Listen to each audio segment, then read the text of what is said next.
Hare Krishna, Hare Krishna, Krishna Krishna, Hare Hare, Hare Rama, Hare Rama, Rama Rama, Hare Hare. Hare Krishna, Krishna Krishna, Hare Hare, Hare Rama, Rama Rama, Hare Hare. Srimad Bhagavatam, first canto, fourth chapter, Shlok 24. Daiva Veda Durmedhair Dharyante Purushai Yatha Evam Chakara Bhagavan Vyasa Kripanavatsalaha Daiva Veda Durmedhair Dharyante Purushai Yatha Evam Chakara Bhagavan Vyasa Kripanavatsalaha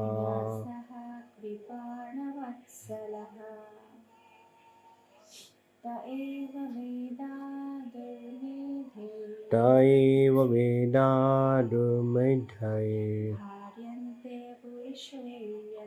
Dharyante Purushai Yatha Evam Chakara Bhagavan Vyasa Kripanavatsalaha. Thus the great sage Vyasadeva,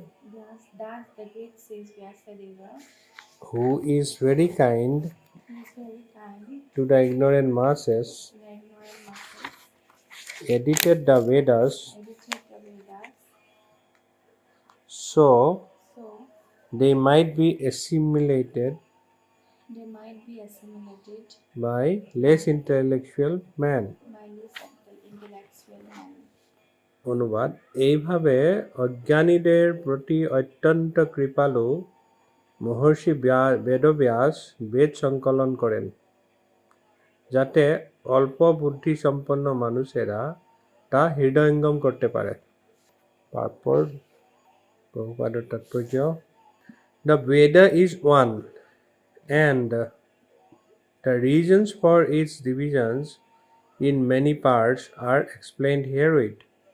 The seed of all knowledge, or the Veda, is not a subject matter which can easily be understood by any ordinary man. There is a stricture that no one should try to learn the Vedas who is not a qualified Brahmana. This stricture has been wrongly interpreted in so many ways.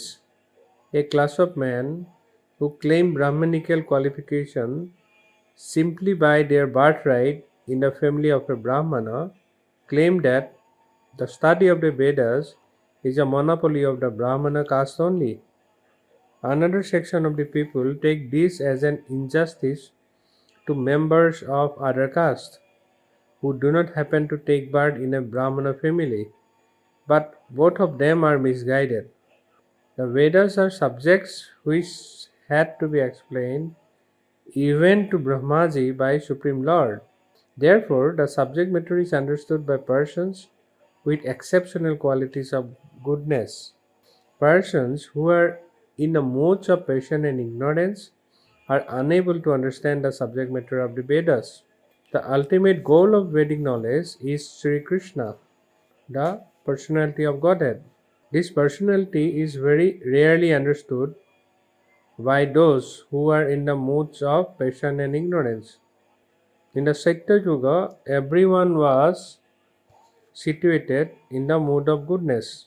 Gradually, the mood of goodness declined during the Treta and Dwapar Yugas, and the general mass of people became corrupt. In the present age, the mode of goodness is almost nil.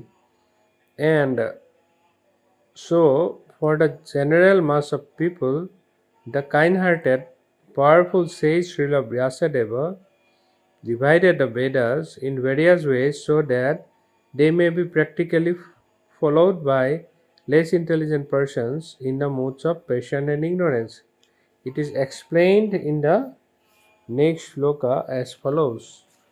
Namam Vishnu Padaya Krishna Prasthaya Bhutale Srimate Jaya Pataka Saminiti Namine Namo Acharya Padaya Nitai Ki Papadaine Gurukatha Dhamadaya Nagara Grama Tarine Namo Vishnu Padaya Krishna Prasthaya Bhutale Srimate Bhakti Vedanta Saminiti Namine Namaste Saraswati Devi Gauravani Pacharine Nirvishesha Sunnavadi Pasata Deshatarine Mukhaṁ karoti vāshalam pangum langhayate girim Jatkripa tamaham vande Sri Guru Dinakarnam Paranamanandamadavam Sri Chaitanya Isyanam Hari Om Tatshat Daiva Veda Durmedya Dhayante Purusha Yata Evam Sakara Bhagavana Vyasa Kripana Vatsala এইভাবে অজ্ঞানীদের প্রতি অত্যন্ত কৃপালু মহর্ষি বেদব্যাস বেদ সংকলন করেন যাতে অল্প বুদ্ধি সম্পন্ন মানুষেরা তা হৃদয়ঙ্গম করতে পারে। মহর্ষি ব্যাসদেৱৰ কিমান যে কৃপা কলিযুগৰ মানুহৰ প্ৰতি সেইটো ইয়াত প্ৰকাশ পাইছে। তেওঁ সেই সময়তে গম পাইছিলে, দেখা পাইছিল যে যিহেতু তেওঁলোকে তত্ত্বজ্ঞানী যে কলিযুগত কি অৱস্থা হ'ব জীৱবিলাকৰ। সত্য যুগত মোটামুটি সকলোবিলাক কি হৈ থাকে, ধাৰ্মিক আৰু সত্ত্বগুণত থাকে। তেতা দাপৰত লাহে লাহে লাহে লাহে পলিউশ্যন হোৱা আৰম্ভ হয়। কলিত গৈ একেবাৰে সত্ত্বগুণত গুডনেছত নাথাকে, সেই মানে সাংঘাতিক অৱস্থা হয়। সেইকাৰণে ব্যাসদেৱে গম পাইছে যে ইমান বেদৰ এই তত্ত্ববিলাক, যদি বেদটো এখনেই, সমস্ত জ্ঞানৰ ভাণ্ডাৰ এখনেই আছিলে, সেই তেনেকৈ যদি থাকে তেতিয়া কোনো পধ্যে কলিৰ মানুহে এইটো, কলিযুগৰ মানুহে কেতিয়াও এইটো কি কৰিব নোৱাৰে, অনুসৰণ কৰিব নোৱাৰে, ফ'ল' কৰিব নোৱাৰিব। সেইকাৰণে তেওঁ কৃপা পৰৱৰ্ষত তেওঁ কি কৰিলে, তাক ভাগ ভাগ ভাগ ভাগ কৰি দিলে, যাতে তাক অন্ততঃ সেই পাৰ্টছত পাৰ্ট হোৱাৰ কাৰণে যাতে সহজ হৈ যায়, বুজিব পাৰে, অনুসৰণ কৰিব পাৰে, ফ'ল' কৰিব পাৰে, নিজৰ জীৱনত প্ৰেক্টিছ কৰিব পাৰে। সেইটো ব্যাসদেৱৰ কৃপা। ইয়াত প্ৰভুপাদে এইকাৰণে তাৎপৰ্যত লিখিছে, প্ৰথমটোতে প্ৰভুপাদে লিখিছে যে বেদ হৈছে এখনেই, আৰু ইয়াত তাৰ বিভিন্ন ভাগত যে বিভক্ত হৈ গ'ল তাৰ কাৰণ বৰ্ণনা কৰা হৈছে। কি কাৰণে হৈছে? সমস্ত জ্ঞানৰ বীজ বা বেদ সাধাৰণ মানুহে কাৰণে সহজবোধ্য নহয়, বোধগম্য নহয়, বুজি নাপায়, ৰিয়েলাইজ কৰিব নোৱাৰে কোনো পধ্যে। সেইকাৰণে প্ৰভুপাদে ইয়াত তাৎপৰ্যত লিখিছে যে উপযুক্ত যোগ্যতা সম্পন্ন ব্ৰাহ্মণক বাদ দি অন্য কোনেও বেদ পাঠ কৰাৰ চেষ্টা কৰা উচিত নহয় বুলি শাস্ত্ৰত নিৰ্দেশ দিয়া আছে। সেইকাৰণে গোটেই মিছলিড কৰিব, নিজে মিছ ইণ্টাৰপ্ৰেট কৰিব, নিজেও বুজি নাপাব, আনক কি বুজাব। মানে নিজে বুজি নোপোৱা বস্তুটো আনক বুজাব গ'লে সেইখন এখন কি হ'ব, এই কল্যাণ সাধন নকৰে, অপকাৰ সাধন কৰিব। বেদৰ জ্ঞানটো হৈছে সমগ্ৰ জীৱৰ কল্যাণ সাধনৰ কাৰণে, মংগল সাধনৰ কাৰণে। কিন্তু এই মংগল সাধন নকৰিব, ই গৈ অমংগলৰ সৃষ্টি কৰিব যদি মিছ ইণ্টাৰপ্ৰেট কৰে। আৰু ইয়াত প্ৰভুপাদে এইটোও কৈছে যে শাস্ত্ৰৰ এই যিটো নিৰ্দেশ দিয়া হৈছে, এই নিৰ্দেশটোত বহুতে মিছ ইণ্টাৰপ্ৰেট কৰি বেলেগ বেলেগ ধৰণে ব্যাখ্যা কৰিবলৈ চেষ্টা কৰে। আৰু যিসকলে বহুত এটা শ্ৰেণী যোনে তেওঁলোকে প্ৰচাৰ কৰে যে ব্ৰাহ্মণ পৰিয়ালত যোনে জন্মগ্ৰহণ কৰিছে, অকল যেন তেওঁলোকৰে এইটো সম্পত্তি। যোন ব্ৰাহ্মণ বাই বাৰ্থ তেওঁলোকৰ সম্পত্তি, আৰু বেলেগে আৰু ইয়াত হস্তক্ষেপ কৰিব নোৱাৰে, কাৰণ শাস্ত্ৰতে কোৱা আছে এইটো ব্ৰাহ্মণৰ বুলি। কোন ব্ৰাহ্মণৰ কথা কৈ আছে সেইটো উপলব্ধি নকৰি পেলাই কিছুমান মিছ ইণ্টাৰপ্ৰিটেশ্যন সমাজত বিয়পাই দিয়ে। আৰু কিছুমানে কয় যে যোনে ব্ৰাহ্মণ পৰিয়ালত জন্মগ্ৰহণ কৰা নাই তেওঁলোকে কয় যে এইটো আমাক মানে অকল ব্ৰাহ্মণ পৰিবাৰে এইটো কৰে, গতিকে আমাক মানে কি বুলি কৰিছে, আমাৰ প্ৰতি অন্যায় কৰে, এইটো অবিচাৰ হয়, এইটো যে আমি পাঠ কৰিব নোৱাৰোঁ। এইবিলাক ভ্ৰান্ত ধাৰণা কিছুমান গোটেই সমাজত প্ৰচাৰ কৰে। কোনে প্ৰচাৰ কৰে? এই যিসকল জন্মগত ব্ৰাহ্মণ আৰু যিসকল জন্মগত ব্ৰাহ্মণ নহয়, উভয়ে প্ৰচাৰ কৰে এইটো। প্ৰভুপাদে কৈছে যে দুইজনৰে দুইটা হেৰিয়াৰে এই দুইটা ভ্ৰান্ত ধাৰণা, সেইটো ভ্ৰান্ত ধাৰণা বুলি কৈছে, আচল নহয় এইটো। কাৰণ প্ৰভুপাদে উদাহৰণ দিছে যে বেদ হৈছে এনেকুৱা এটা বিষয়, স্বয়ং ব্ৰহ্মা, গোটেই মনুষ্যকুলৰ কোন ব্ৰহ্মাক কি বুলি কয়? ব্ৰহ্মাৰ পৰা সমস্ত সৃষ্টি কৰিছে। জীৱকুলৰ ব্ৰহ্মাৰ পৰা সৃষ্টি কৰিছে।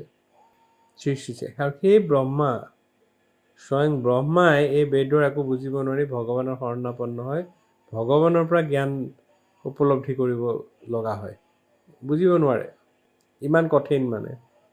সেইকাৰণে ইয়াত প্ৰভুপাদে কৈছে যে এই জ্ঞান তেওঁলোকে অকল হৃদয়ংগম কৰিব পাৰিব যোনে সম্পূৰ্ণৰূপে সত্ত্বগুণত অধিষ্ঠিত হৈ আছে, মুড অফ গুডনেছ। আৰু যাৰ সত্ত্বগুণ নাই তেওঁলোকে যিমানেই চেষ্টা নকৰক প্ৰকৃত অৰ্থ যিবিলাক গুহাৰ্থ সেইবিলাক বুজিবলৈ সক্ষম নহ'ব কেতিয়াও। আৰু বৈদিক জ্ঞানৰ চৰম লক্ষ্য হৈছে পৰমেশ্বৰ ভগৱান শ্ৰীকৃষ্ণক জানা। বেদৈশ্য সৰ্বম অহমেৱ বেদ্য। সকলো বেদৰ পৰা আল্টিমেটলি উদ্দেশ্যটো কি? টু আণ্ডাৰষ্টেণ্ড ভগৱান, লৰ্ড কৃষ্ণ। ভগৱান কৃষ্ণক যদি আল্টিমেট বেদৰ উদ্দেশ্যটো হৈছে সেইটো চৰম লক্ষ্য। আৰু যিসকল ৰজগুণ আৰু তমগুণৰ দ্বাৰা প্ৰভাৱিত হৈ আছে মানুহ, তেওঁলোকে কেতিয়াও বেদৰ তত্ত্ব বুজিব নোৱাৰে। প্ৰভুপাদে এইটো তাৎপৰ্যত ইয়াত কৈ আছে। সত্যযুগত সকলোৱেই সত্ত্বগুণত অধিষ্ঠিত আছিল, সেইকাৰণে সহজ আছিলে। লাহে লাহে এইবিলাক সত্ত্বগুণ ক্ৰমাৎ এটা দাপৰ যুগত কমি আহিব ধৰিলে, আৰু ৰজগুণ আৰু তমগুণ লাহে লাহে বাঢ়ি গ'ল। আৰু কলিযুগত সত্ত্বগুণ নাই বুলি ক'লেও একো ভুল নহয়, ইমান মানে কলুষিত হৈ গৈছে, পলিউটেড হৈ গৈছে। সেইকাৰণে সেই সকলোবিলাক চিন্তা কৰি মহৰ্ষি ব্যাসদেৱে কি কৰিলে, এই বেদক বিভিন্ন ভাগত বিভক্ত কৰিলে, যাতে ৰজগুণ আৰু তমগুণৰ দ্বাৰা প্ৰভাৱিত অল্প বুদ্ধি সম্পন্ন যিবিলাক মানুহ, কম বুদ্ধি থকা, তেওঁলোকেও যাতে সেইটো অনুসৰণ কৰিব পাৰে। সেইকাৰণে সেইটো পাৰ্টছ কৰিলে। এই শ্লোকটোৰ মাধ্যমত আমি সেইটো বুজি পাওঁ যে এই শ্লোকটোৰ উদ্দেশ্যটো হৈছে কিহৰ কাৰণে বিভিন্ন ভাগত বিভক্ত কৰিছে ব্যাসদেৱে। কাৰণটো কি? কাৰণটো হৈছে যে যাতে কলিযুগৰ জনসাধাৰণে সেইটো তেওঁলোক mostly under the influence of modes of passion and ignorance, ৰজগুণ আৰু তমগুণৰ দ্বাৰা মোহাচ্ছন্ন এই কলিযুগৰ অধপতিত জীৱবিলাকৰ যাতে উদ্ধাৰ হয় আৰু প্ৰতিটো বেদৰ পাৰমাৰ্থিক জ্ঞান লাভ কৰিব পাৰে। সেইকাৰণে ব্যাসদেৱে এইখিনি ভাগ কৰি দিছিল, সেইটোৱে প্ৰধান কাৰণ। আৰু কলিযুগৰ ইয়াত যিটো প্ৰভুপাদে উদাহৰণ দিছে জন্মগত ব্ৰাহ্মণ, ক'তো শাস্ত্ৰত ক'তো উল্লেখ নাই যে জন্মগতভাৱে কোনোবা ব্ৰাহ্মণ হ'ব পাৰে বুলি। ভগৱানে কৈছে যে ময়ে সৃষ্টি কৰিছোঁ। কি সৃষ্টি কৰিছে? 4 বৰ্ণ 4 আশ্ৰম, চব মই সৃষ্টি কৰিছোঁ। চতুৰ্বৰ্ণম ময়া সৃষ্টম গুণ কৰ্ম বিভাগস্য। গুণ আৰু কৰ্ম অনুসৰি, গুণ আৰু কৰ্মৰ মাধ্যমত, গুণ আৰু কৰ্ম তেনেকুৱা কোৱালিটিও লাগিব, তেনেকুৱা একশ্যনো লাগিব। কোৱালিটি আছে একশ্যন নাই, একশ্যন আছে গুণ নাই, এইটো সম্ভৱ নহয়। গুণ আৰু কৰ্ম দুইটাৰ মাজত সেইটো ওপৰত বেছ কৰি পেলাই 4টা বৰ্ণ মই সৃষ্টি কৰিছোঁ। এইটো লৈ বিৰাট সদায় কণ্ট্ৰভাৰ্চি হয়। অল ইণ্ডিয়া ব্ৰাহ্মণ এছ'চিয়েশ্যনৰ লগত প্ৰভুপাদৰ হেৰি হৈছিলে, এইটোক লৈ পেলাই ব্ৰাহ্মণ সমাজৰ লগত। শেষত বুজি পালে যে প্ৰভুপাদে যি ব্যাখ্যা কৰিছে এইটো সম্পূৰ্ণৰূপে প্ৰভুপাদৰ নিজৰ ব্যাখ্যা নহয়, শাস্ত্ৰৰ ব্যাখ্যা। প্ৰভুপাদে কেতিয়াও শাস্ত্ৰৰ ভাষ্য ইফাল সিফাল কৰি পেলাই নিজৰ ভাষ্য তাৰ ওপৰত প্ৰদান কৰা নাই। Within the framework of the instructions of shastras, as per shastra. সেইকাৰণে প্ৰভুপাদে বহুত উদাহৰণ দিলে, যিবিলাকক লাষ্টত তেওঁলোকে মানিবলৈ বাধ্য হ'ল যে জন্মগতভাৱে কোনো ব্ৰাহ্মণ নহয়। জন্মনা জায়তে শূদ্ৰ, জন্মনা জায়তে শূদ্ৰ, জন্মতে সকলোবিলাক শূদ্ৰ। আজিকালি কি হৈছে, ব্ৰাহ্মণৰ ঘৰত, কোনোবা শৰ্মাৰ ঘৰত জন্ম ল'লে মানে মই মহান ব্ৰাহ্মণ, মহান পণ্ডিত মই। সংস্কাৰাত ভাৱে দ্বিজ, জন্মনা জায়তে শূদ্ৰ সংস্কাৰাত ভাৱে দ্বিজ। আৰু কলিযুগৰ সেইটো এটা লক্ষণ এটা আছে, বিপ্ৰতে সূত্ৰমে বহি। তেওঁলোকে 1 পইচাৰ সূতা এডাল ডিঙিত পিন্ধি থাকিও তেওঁলোকে ব্ৰাহ্মণ বুলি তেওঁলোক প্ৰতিষ্ঠিত হ'ব। কলিযুগৰ এইটো এটা লক্ষণ, বিপ্ৰতে সূত্ৰমে বহি। কিন্তু আগৰ দিনত সেইটো নহয়, তেনেকুৱা নহয়। কোৱালিটি থাকিব লাগিব, গুণ থাকিব লাগিব, আৰু তেনেকুৱা একশ্যন থাকিব লাগিব, কৰ্ম থাকিব লাগিব। ব্ৰাহ্মণৰ কৰ্ম হৈছে বেলেগক জ্ঞান দান কৰা। কি জ্ঞান এইটো? ব্ৰহ্মজ্ঞান, মানে ভগৱানৰ জ্ঞান, ভগৱানৰ জ্ঞান দান কৰা। তেওঁৰ ব্ৰাহ্মণৰ গুণ এইটো নহয় যে তেওঁ গৈ পেলাই 100 কোটিৰ বিজনেছ কৰিব, 500 কোটিৰ বিজনেছ কৰিব, ডাঙৰ বিজনেছমেন হ'ব। কিন্তু ব্ৰাহ্মণৰ গুণ নহয়, সেইটো হৈছে বৈশ্যৰ গুণ, বৈশ্য কমিউনিটি, মাৰ্কেণ্টাইল কমিউনিটি, তেওঁলোকৰ গুণ এইটো। ব্ৰাহ্মণৰ গুণ নহয় যে মই ব্ৰাহ্মণৰ ঘৰত জন্মগ্ৰহণ কৰিছোঁ আৰু মই যিহকে পাওঁ তিহকে খাম, যি পাওঁ তাকে খাম, যি খাব লগা খাদ্য যিমান আছে সকলো মোৰ খাদ্য, এইটো মই ব্ৰাহ্মণ। এইটো সম্ভৱ হ'ব পাৰে নেকি? এইটো সম্ভৱ নহয়। ব্ৰাহ্মণৰ কোৱালিটি থাকিব লাগিব, আৰু যদি কোৱালিটি নাই তেন্তে তেওঁ ব্ৰাহ্মণ হ'ব নোৱাৰে। ব্যাসদেৱে দেখিছে যে কলিযুগত গৈ পেলাই সকলোবিলাকে সত্ৰগুণত কোনোৱে নাই, অলমষ্ট নীল কাৰণে ভাবিছে যে নাই, এইবিলাক অলপ চিম্প্লিফাই কৰি দিব লাগিব, অলপ সহজ কৰি দিব লাগিব গোটেই ছিষ্টেমটো। সেইকাৰণে পাৰ্ট ভাগ কৰি পেলাই এইবিলাক প্ৰণয়ন কৰিলে, এডিটিং কৰিলে, লিখিলে, সংকলন কৰিলে। জয় গ্ৰন্থ শ্ৰীমদ ভাগৱত মহাপুৰাণ কি জয়, শ্ৰীল প্ৰভুপাদ কি জয়, Nitai Gaur প্ৰেমানন্দে। Hare Krishna, Krishna Krishna,